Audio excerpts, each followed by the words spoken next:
Hello και καλώς ήρθατε σε ένα ακόμα βίντεο. Ένα βίντεο που άργησα λίγο να το κάνω λόγω χρόνου, αλλά τώρα ήρθε η ώρα να ξεκινήσω να κάνω δουλειές στο van. Οπότε να το ετοιμάσουμε και να ξεκινήσω να σας πω τι δουλειές θα κάνω. Πήγαμε. Ο λόγος που άργησα, όπως είπα, να ξεκινήσω τις δουλειές είναι λόγω έλλειψης χρόνου από δουλειά και γιατί έχω ένα θέμα με τις πίσω πόρτες που, όπως είχα πει, πρέπει να φτιαχτούν και είμαι στην αναζήτηση να βρω καινούριες πόρτες από ό,τι φαίνεται και δυστυχώς για αυτό το ύψος δεν μπορώ να βρω με τίποτα. Οπότε αν κάποιος έχει κάτι υπόψη του για 2.13 ύψος, ας γράψει από κάτω ένα comment, μήπως και βρω κάποια λύση. Και πάμε να κάνουμε τώρα, να δούμε τι θα κάνουμε. Στόχος είναι να βγει εδώ το διαχωριστικό και μετά να ξεκινήσουμε, όπως είπα και την προηγούμενη φορά, να λύνουμε οτιδήποτε έχει στο πάτωμα, στα πλαϊνά, να βγουν όλα από μέσα. Οπότε πάω να πάρω εργαλεία και να ξεκινήσω πρώτα με το διαχωριστικό. Όπως είπα, είναι διάφορες βίδες εδώ γύρω, μία μεγαλύτερη εδώ στη μέση και δύο τορξάκια εκεί πέρα. Γενικά μια καλή συμβουλή που έχω ψάξει είναι όταν θέλεις να αφαιρέσεις αυτό το διαχωριστικό, να βγάζεις όλες τις βίδες γύρω και να αφήνεις μόνο τη μεσαία, σαν τελευταία, ώστε να μπορέσεις να το κρατήσει και να μην σου πέσει πάνω σου. Επίσης μια καλή λύση είναι να έχεις και δεύτερο άτομο που εγώ αυτή τη στιγμή δεν έχω. Οπότε ας ελπίσουμε ότι δεν θα πέσει πάνω μου και θα βγει σωστά. Για πάμε να δούμε.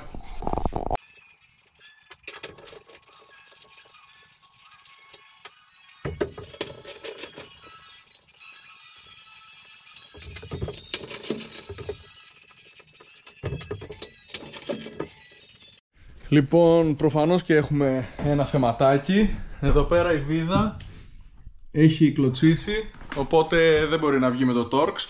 Και αυτό που θα κάνω τώρα, που μίλησα και με τον Σταύρο, το φίλο μου, και μου έδωσε έτσι τις οδηγίες του, θα την κόψω με το τροχάκι, θα της κάνω ουσιαστικά μια εγκοπή εδώ, για να μπορέσω μετά να βάλω ίσιο κατσαβίδι και με μοχλό να τη γυρίσω και να τη βγάλω.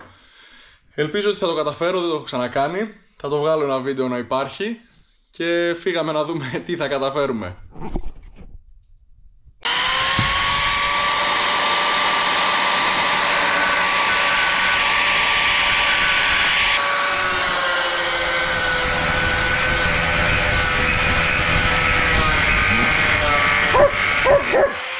Αφού προσπάθησα σχεδόν με όλους τους τρόπους που γινότανε, μάλλον ήταν στραβοβιδωμένη, οπότε την έκοψα και τώρα έχει βγει εδώ πέρα. Οπότε επιτέλους πάμε να βγάλω τις δύο τελευταίες πάνω κάτω και να δούμε πώς θα φαίνεται χωρίς το διαχωριστικό.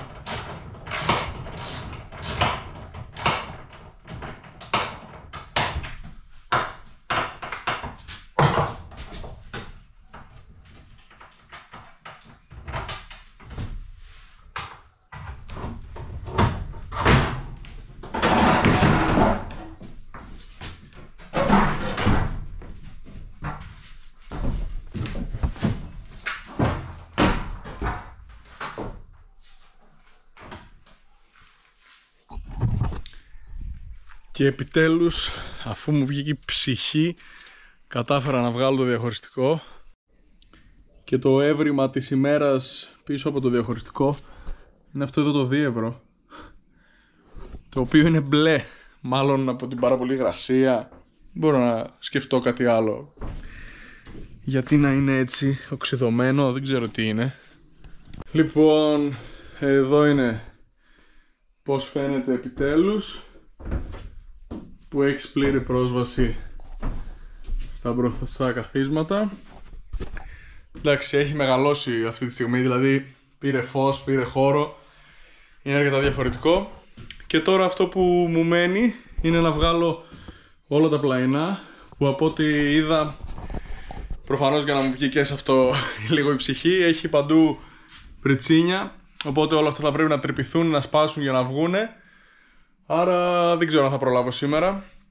Ξεκινάω σιγά σιγά και να δούμε.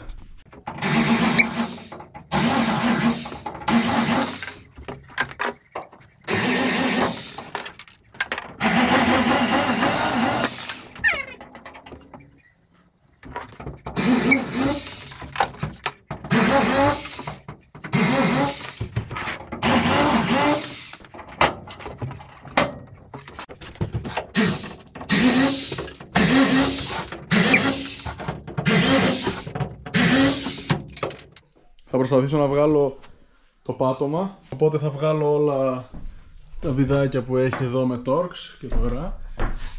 Ελπίζω να το καταφέρω, να μην είναι πάλι κάποιο κολλημένο, γιατί πραγματικά δεν θα την παλέψω αυτή τη στιγμή να κόβω πάλι και να κάνω τα ίδια.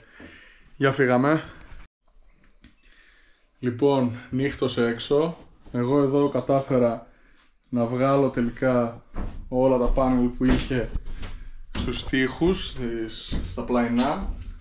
Οπότε τώρα όλα αυτά πρέπει να καθαριστούν και να μπουν σε σειρά. Προφανώς και το πάτωμα δεν θα ήμασταν τόσο τυχεροί. Οι πίσω αυτές οι δύο και αυτές οι δύο χρειάζονται μάλλον WD για να ξεσκουριάσουν ή για να ξεσκαλώσουν, γιατί δεν γυρνάνε με τίποτα. Οπότε τέλος μάλλον για σήμερα. Θα τις φουλάρω το WD και ελπίζω ότι αύριο που θα έχω λίγο χρόνο θα τις πιάσω να τις βγάλω. Και εδώ είμαστε κάποιες μέρες μετά. Δεν έχω καταφέρει τελικά να βγάλω το πάτωμα, μιας και παρά είναι σκουριασμένες αυτές εδώ πέρα οι 4 βίδες. Περιμένω, θα έρθει σε λίγο ο Στέργιος, θα φέρει ένα Torx πιο μεγάλο για να δω αν θα μπορέσω με αυτό με περισσότερη δύναμη να τις βγάλουμε. Αλλιώς δεν ξέρω, μάλλον θα καταλήξω στο ότι πρέπει να κοπούνε και αυτές. Αυτό ήταν το βίντεο μέχρι στιγμής. Τώρα μένει στο επόμενο να γίνει ένα πολύ καλό καθάρισμα, να έχει φύγει το πάτωμα, να βγάλω οτιδήποτε ακόμα περισσεύει και να δούμε πώς θα πάει. Κάντε ένα like και ένα subscribe γιατί με βοηθάει πάρα πολύ και μέχρι την επόμενη φορά το νου σας.